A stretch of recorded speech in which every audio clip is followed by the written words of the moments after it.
Говорим си с Моника Попова в студиото за нейната и по повод нейната изложба "Максимална степен на болка". Според мен си говорим освен за изкуството като такова, за изкуството като лечител, за разделянето с най-близките ни хора, за това, което става след тази раздяла. Така че галерия "Индустриална", "Максимална степен на болка" е една изложба, която не може да ви остави незасегнати и неранени.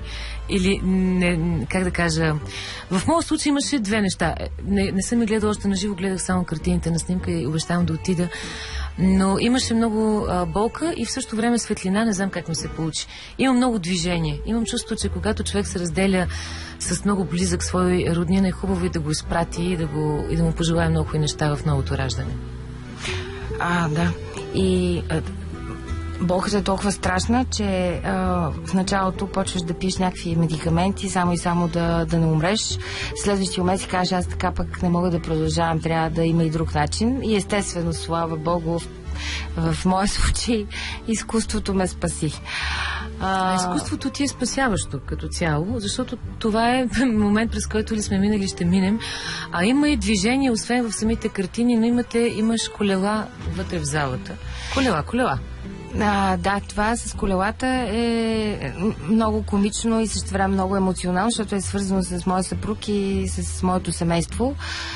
Съпруга ми има голям цех за керамика в Нови хан и един път в годината аз решавам да отида да въведа ред.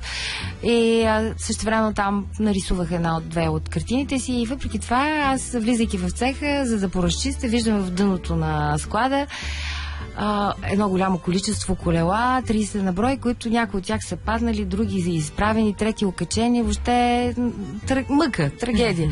И викам веднага тук дай обяснение какво се случва. Като предишната година са били две, той казва, не знам, Моника, не знам как се получи, така извън станаха 30. И изчезна. И аз оттам насетне тези колела едно по едно изчистих една огромна зона, за да ги пребера.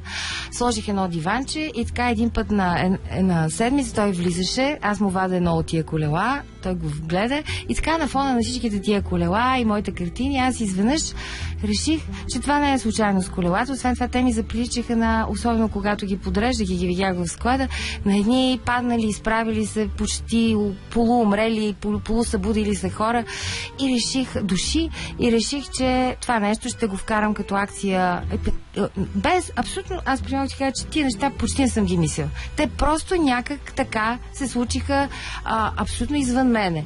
Подсъзнанието, казвам ти? Да. Аз просто бях един инструмент, всичко това да го подредя, да го направя. И бяхме решили, след като подредиме огромната изложба, 16 часа се ме подреда, най-трудно подредената изложба в моя живот, след което 12 часа той отида и ги докара в галерията. Сложихме ги, те обаче в един момент се оказа, че се бият с образ. Изкарахме ги на откриването навънка, пред галерията, има много, много хубаво парково пространство и на откриването, първо, страшно много мнение. Отделно хората започнаха да се качват върху тях и да обикалят, разглеждайки. Те гледат с обикалят, карайки колело, гледат изложба, което е супер яко. Даже някой от тях спомисли, че страшно много хора са дошли и се очудили с колелета. А същевременно те и не питат на кой са колелетата, качват се, влизат, обикалят. И ти преди малко каза как тази душа, този образ под формата на мумия върху този стол, който прилича на кон. И също време тази интерпретация с древния митологичния кон, който е Пегас. Нали, оттам аз съм карала колело Пегас. И оттам насетне вече съвременния кон Пегас. И така стигнах до колелета. Сега навънка ли са ли са вътре? Сега, значи ние ги изкарваме понякога, вкарваме ги, но сега мисля, че са вътре. Мисля, че това е една отделна и много силна част от смисъла на изложбата, да караме колело, докато ги гледаме. Аз лично, нали ще ми позволиш това да направя? Разбира се. Добре. Галерия "Индустриална", тази изложба на Моника Попова, се служава се да се извърви този път заедно с нея.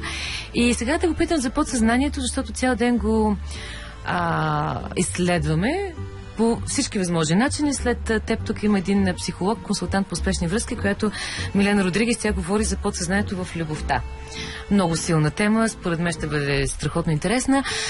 При един художник аз смятам, че подсъзнанието е нещо още по-силно. И ако ти си държавно устройство, коя и каква власт би дала на подсъзнанието, или то всъщност вече я има? Основно. В Древен Египет сърцето, което е така е в тяхната религия и ритуалност. Те са вярвали, че душата, мозъка, мисълта, съзнанието, всичко е съхранено в сърцето. И колкото живота ни преминава през тази зона, толкова нещата ще са по-подредени. Всичко, което преминава през сърцето, според тях влиза в контекста на истината, на богинята Мат, на канона, на житейския канон. И единствено нещо, което остава в мумията, всичко друго се маха, е сърцето. Така че би го направил министър-председател. Министър-председател. Да. Много ти благодаря, Моника. И какво ти пожелая? Ти си пожелай нещо вместо мен. Бих пожелала на моите деца да следват пътя на майката, защото това е... Жената ще спаси света. Това не е само аз съм го казала. Женската интуиция, женската чувствителност. Обаче аз имам мъжко пипане в рисунката. Много странно. Така от време на време обаче жената да се сеща, че и малко трябва да погледне към мъжката си половинка. Древният човек е бил и едното, и другото. Прекалено много сме разделени. Не търсиме другата хармония, другата половинка. Това е много пагубно. И разбира се, тъй като съм в кандидат студентска кампания, запишете всички пластични изкуства, които сте решили да... Не само пластични, но в български.